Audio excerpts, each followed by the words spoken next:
Hello friends, B.Ed first semester का first paper उसके कुछ क्वेश्चंस हैं जो 2023 में और 2020 में ये जो क्वेश्चन आया था यथार्थवाद के दो मूल सिद्धांत लिखिए। तो दो मूल सिद्धांत आए थे, ये शॉर्ट क्वेश्चन था तो कोई बात नहीं, हम लोग सारा ही देख लेते हैं और जो इजी लगेगा हम लोग उसको करेंगे, क्योंकि 200 वर्ड्स में बोला गया है पर इसमें 200 से अगर हम 2 देखते हैं तो वो कंप्लीट नहीं हो रहा है। तो ऐसा देखेंगे हम लोग कि वो 200 वर्ड पे कंप्लीट हो जाए और हमारा जो आंसर है वो सफिशेंट लगे और एकदम लगे कि हाँ हमने लिखा है कुछ।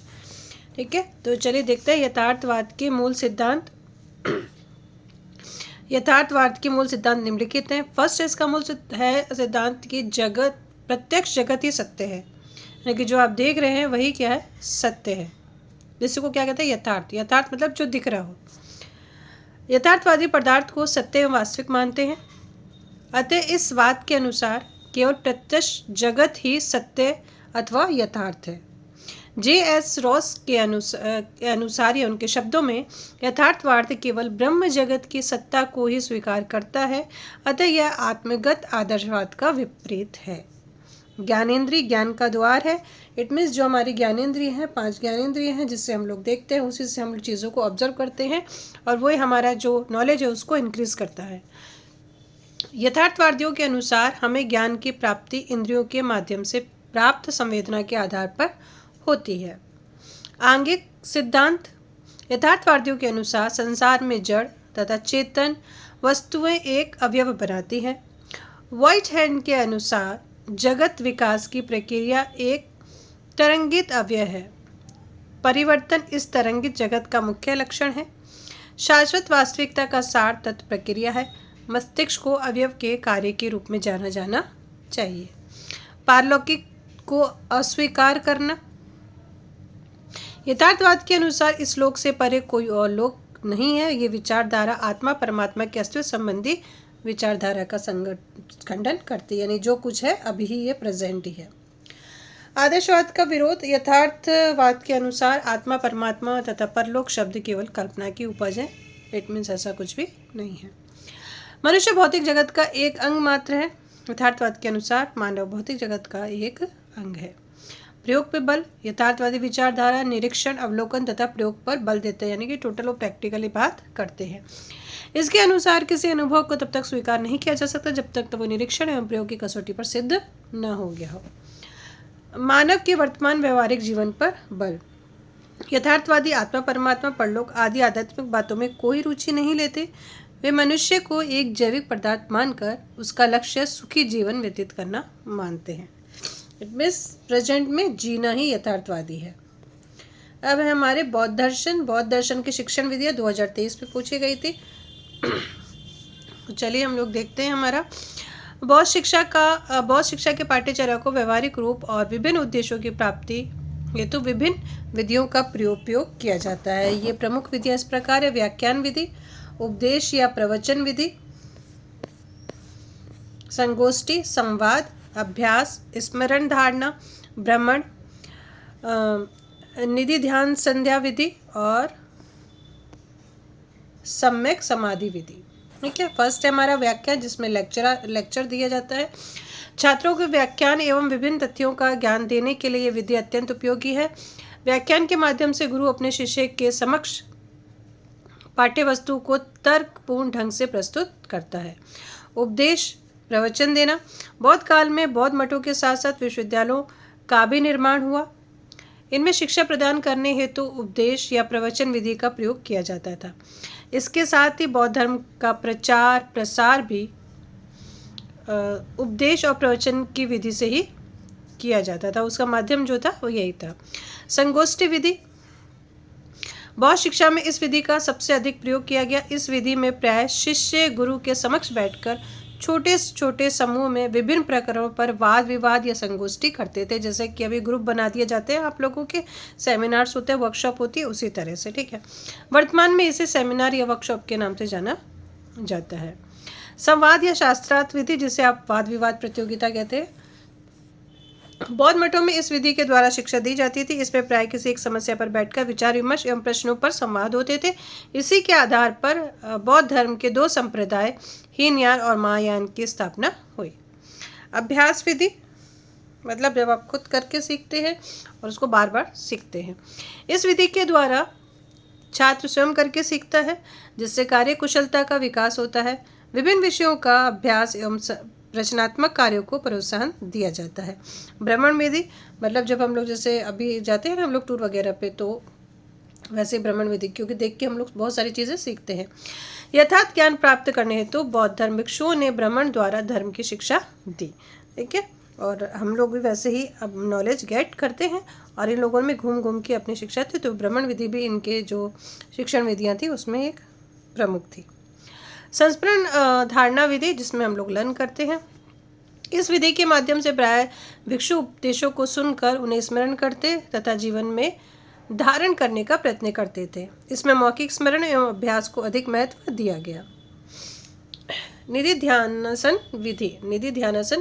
विधि बौद्ध काल में इस विधि का प्रयोग है। इसमें सीखी वस्तु पर ध्यान केंद्रण तथा उस पर चिंतन मनन भी करते थे। शिष्य पाठ्य वस्तु को अपने तरीके से आत्मसात करते हैं। इस विधि में चित्त नियंत्रण द्वारा विषय वस्तु पर केंद्रीकरण किया जाता है, जिसे आप टोटल मेडिटेशन कहते हैं। सम्यक समाधि विधि, इसमें स्वाध्याय एवं आत्मबोध की विधि भी कहा जाता है इसको। सम्यक विधि की 4 अवस्थाएं हैं। शांत चित्त द्वारा सत्य पर तर्क वितर्क करना, संदेह दूर करना एवं सत्यों के प्रति निष्ठा होना, आनंद एवं शांति से मन हटाकर उपेक्षा भाव लाना, सुख आनंद से विरक्त होकर पूर्ण शांति, विराग और निरोध रहना। अब चलते हैं हम लोग, हमारा क्वेश्चन 3 है सामाजिक व्यवस्था का अर्थ परिभाषा। ये भी 2023 का ही है बेटा, आई मीन फ्रेंड्स, बेटा डजंट मैटर जो भी हो। जैसा कि हम सभी जानते हैं कि प्रत्येक क्रिया किसी न किसी नियम के अनुसार चलती है, बिल्कुल चलती है। जो क्रियाएं हैं वो उसके कोई ना कोई रूल होते हैं। जैसे कि आपका घर है तो उसके भी कोई ना कोई रूल होंगे। यही नियम या व्यवस्था के लिए क्रिया को सुचारू रूप से चलाती है। ऐसी स्थिति में वस्तुतः हमारे समाज की भी होती है। समाज के समस्त क्रियाकलापों को नियंत्रित करने के लिए बनाई गई व्यवस्था को सामाजिक व्यवस्था कहा जाता है। प्रत्येक समाज के अपने कुछ न कुछ रीति रिवाज होते हैं। इन विभिन्न रीति रिवाजों का संबंध मानव के सामाजिक जीवन के विविध पहलुओं से होता है, जैसे भोजन, वस्त्र, त्योहार, व्यवहार एवं विवाह आदि। इन्हीं से मानव व्यवहार निर्देशित होता है।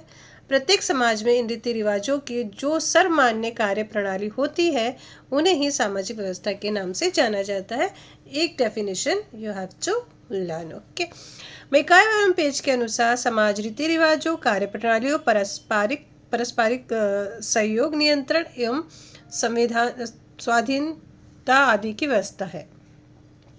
जॉन्स के अनुसार सामाजिक व्यवस्था वह पद्धति है जिससे कि समाज के विविध भाग पर एक दूसरे के साथ एवं संपूर्ण समाज के साथ एक सार्थक ढंग से संबंध रहते हैं।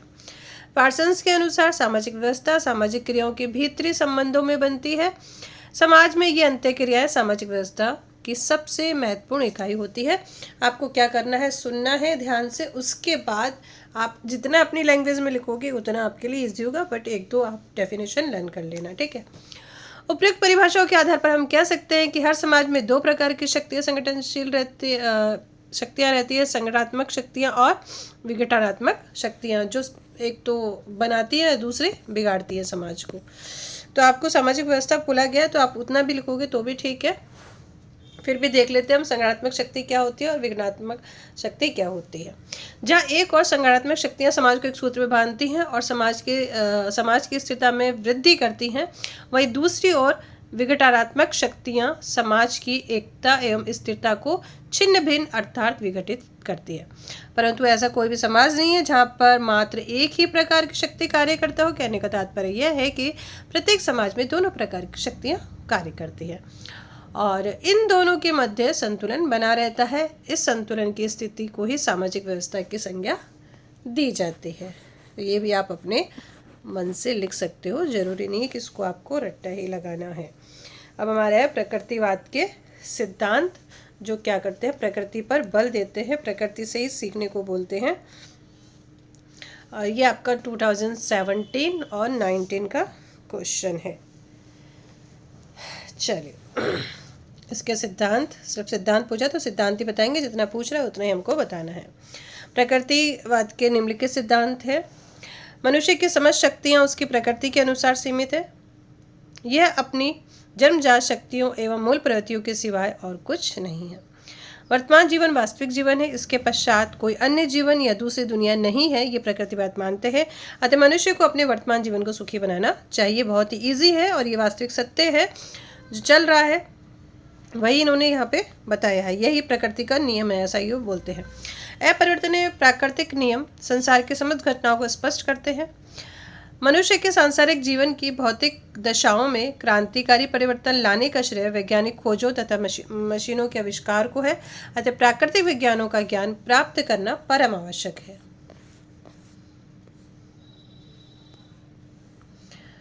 विचार प्राकृतिक वातावरण पर निर्भर करते हैं। इनका जन्म उस समय होता है जब किसी नाड़ी, नस या पुट्ठे पर किसी प्राकृतिक उत्तेजना का प्रभाव पड़ता है। संसार एक महान यंत्र है, मनुष्य भी इस महान यंत्र का भाग है और अपने में पूरा भी। मनुष्य अपनी प्रकृति के अनुसार पृथ्वी का श्रेष्ठतम पशु है। अतः उसके जीवन का सार पाश्विकता है, न कि आध्यात्मिकता। वास्तविकता केवल ब्रह्म बाह्य प्रकृति की ही होती है। वास्तविकता केवल बाह्य प्रकृति की होती है। प्रत्येक वस्तु प्रकृति से उत्पन्न होती है तथा इसी में विलीन हो जाती है, परंतु प्रकृति के बाह्य नियम कभी नहीं बदलते, यानी कि प्रकृति के बाहर के जो नियम है कभी भी नहीं बदलते। वास्तविकता की सच्ची व्याख्या केवल प्राकृतिक विज्ञान के द्वारा ही हो सकती है। जीवन प्राणहीन पदार्थ से विकसित होता है तथा भौतिक एवं रासायनिक प्रभावों का समूह होता है। अंतिम सत्ता भौतिक तत्व है। ईश्वर, अंतरात्मा, मन, परलोक, इच्छा की स्वतंत्रता, नैतिक प्रवृत्तियाँ, प्रार्थना तथा अमानवीय चमत्कार सब ब्रह्म है। ये भी कहते हैं जो प्रेजेंट है उसी को मानिए। अब ये हमारा एक क्वेश्चन है, शिक्षा एक निवेश के रूप में। ये हमारा 2019 और 2020 का क्वेश्चन है। ठीक है, क्वेश्चन शिक्षा को निवेश क्यों समझा जाता है। ठीक है, शिक्षा को निवेश क्यों समझा जाता है, मतलब इन्वेस्टमेंट क्यों समझा जाता है कि आप पढ़ लोगे तो आपको ऐसी क्या चीज़ मिल जाएगी। ठीक है, आपको ध्यान से सुनना है और कोशिश करना है कि अपने शब्दों में आप आंसर लिखें। 1950 के दशक के आसपास लोगों का मत था कि निवेश भौतिक पूंजी में ही किया जाना चाहिए, इससे आय में वृद्धि होगी, इसके द्वारा वस्तु एवं सेवाओं का उत्पादन भी किया जा सकता है। परंतु 1960 के दशक में कुछ अर्थशास्त्रियों ने यह सिद्ध किया, शिक्षा व प्रशिक्षण द्वारा हम ज्ञान और कौशल द्वारा परिसंपत्ति की रचना करके अपनी आय में वृद्धि कर सकते हैं। यह आय वृद्धि ठीक उसी प्रकार होगी जिस प्रकार नई मशीनों के क्रय में निवेश किया जाता है। प्रसिद्ध अर्थशास्त्री स्टुमिलिन ने यह सिद्ध किया कि श्रमिकों को प्राथमिक शिक्षा प्रदान करने के उपरांत उत्पादन में 44 की वृद्धि हो जाती है। ठीक है, 44% वृद्धि हो जाती है। यूनेस्को ने भी शिक्षा के निवेश पर बल दिया और कहा कि शिक्षा स्वयं में निवेश है। शिक्षा पर व्यय उतना ही महत्वपूर्ण है जितना कि रक्षा उत्पादन या बांध बनाने एवं नदियों को जोड़ने पर होने वाला व्यय। शिक्षा पर होने वाले व्यय की तुलना में उससे होने वाला लाभ अत्यधिक होता है, परंतु यह लाभ तुरंत न होकर दीर्घकाल में होता है। शिक्षा पर विनियोग एवं उसके प्रतिफल पर अनेक अध्ययन किए गए हैं। इन अध्ययनों के माध्यम से शिक्षा शास्त्री एवं अर्थशास्त्री निम्नलिखित तथ्यों की खोज की कि ये निवेश जो है वो किस प्रकार निवेश है, यानी कि हम इस शिक्षा को निवेश क्यों समझें। ठीक है, क्यों समझें, यानी कि हमारा ये इन्वेस्टमेंट क्यों है। तो इन्होंने कुछ पॉइंट बनाया, उसी के आधार पर ये चीज़ें हैं। किसी भी व्यवसाय में अधिक पढ़ा लिखा व्यक्ति कम पढ़े लिखे व्यक्ति की तुलना में अधिक कुशलता से काम करता है तथा तदानुकूल अधिक धनोपार्जन भी करता है। ठीक है, जितना पढ़ा लिखा होगा अपना माइंड का उतना यूज़ करेगा और उसमें पैसा भी ज़्यादा कमाएगा। इस प्रकार व्यक्ति की शिक्षा पर जो कुछ भी व्यय होता है वह उसका प्रतिफल उसको प्राप्त होता है, जो व्यय की अपेक्षा अधिक होता है, यानी कि जितना उसने खर्चा किया उससे कई गुना उसको मिल जाता है। इस प्रकार व्यक्ति की शिक्षा पर किया गया व्यय अपने आप में विनियोग होता है या निवेश होता है। शिक्षा पर जो कुछ भी व्यय किया जाता है उससे बालक की तत्कालीन आवश्यकताओं की पूर्ति होती है, जैसे एक दूसरे से मिलने के अवसर प्राप्त होना, खेल के लिए अवसर प्राप्त होना और सामान्य व्यवहार के अवसर प्राप्त होना आदि। ये सारी चीज़ें उसको मिलती है। यह शिक्षा पर व्यय का महत्वपूर्ण उपयोगी तत्व है। इससे स्पष्ट होता है कि शिक्षा पर किए गए व्यय का शीघ्र प्रतिफल मिलता है और इसलिए शिक्षा अपने आप में विनियोग है या निवेश है। कुछ समय पहले की अपेक्षा ज्ञान विज्ञान के क्षेत्र में वर्तमान में अधिक प्रगति हुई है। ज्ञान विज्ञान का सीधा संबंध धन उपार्जन के किसी भी क्षेत्र से होता है। कृषि से संबंधित ज्ञान प्राप्त करने वाला व्यक्ति उस कृषक की अपेक्षा अधिक उत्पादन करता है जो आधुनिक कृषि संबंधी उसको ज्ञान नहीं है।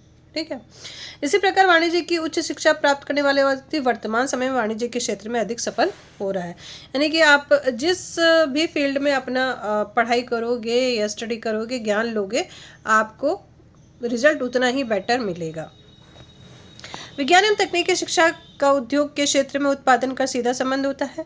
उद्योगों की सफलता प्रशिक्षित कार्यकर्ताओं, उच्च शिक्षा प्राप्त इंजीनियरों तथा उच्च शिक्षा प्राप्त प्रोडक्शन मैनेजर तथा सेल मैनेजर आदि पर निर्भर करता है। इस प्रकार कार्यकर्ताओं, इंजीनियरों और प्रशासकों आदि की शिक्षा पर किया गया व्यय एक प्रकार का विनियोग है या निवेश है।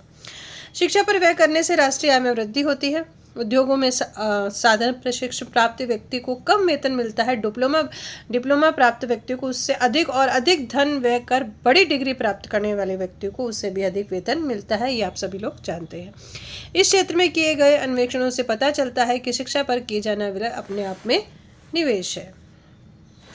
उच्च शिक्षा प्राप्त व्यक्ति नवीन विचारों और साधनों को ग्रहण करने के लिए तत्पर रहता है। बिल्कुल रहता है, क्योंकि उसका माइंड बोर्ड होता जाता है, नए नए विचार उसमें आते हैं। उसमें नए विचार एवं साधनों को ग्रहण करने की शक्ति भी अपेक्षाकृत अधिक होती है, इसलिए वह निरंतर आर्थिक प्रगति करने में सक्षम होता है। इस प्रकार से भी शिक्षा एक विनियोग के रूप में है, निवेश के रूप में है। व्यक्ति की शिक्षा पर किए जाने वाले व्यय से व्यक्ति की स्वयं की आय प्रभावित होती है। राष्ट्रीय जब सामान्य, प्रोफेशनल एवं विज्ञान तथा तकनीकी शिक्षा पर जितना अधिक व्यय करता है उसकी राष्ट्रीय आय उतनी ही अधिक होती है। इस प्रकार कहा जा सकता है कि शिक्षा पर किए जाना व्यय अपने आप में एक निवेश है। इस क्षेत्र में शोधों के परिणाम से यह निष्कर्ष निकलता है कि जिन राष्ट्रों में शिक्षा का नियोजन करते समय समाज की मांग एवं अनुकूल शिक्षा व्यवस्था करने का जितना अधिक प्रयत्न किया जाता है उनमें उतना ही अधिक प्रतिफल प्राप्त होता है। इससे यह भी स्पष्ट होता है कि शिक्षा अपने आप में विनियोग है। ये आपका शॉर्ट क्वेश्चन था और ये कल हमारे 6 क्वेश्चन और आज हमने हो गए 5, टोटल हो गया 11। अब नियर अबाउट 25 क्वेश्चंस लेंगे एक पेपर से। तो आज 11 क्वेश्चन हम लोगों ने कंप्लीट कर लिए हैं। अब कल 6, 7 जो भी हो जाएंगे। ठीक है, तब तक के लिए बाय बाय, टेक केयर। इसको सिर्फ सुनना है, सुन के अपने लैंग्वेज में लिखना है। ठीक है, रट्टा लगाने की कोई ज़रूरत नहीं है। सारी चीज़ें आप लोग देखते पढ़ते सुनते आए हैं।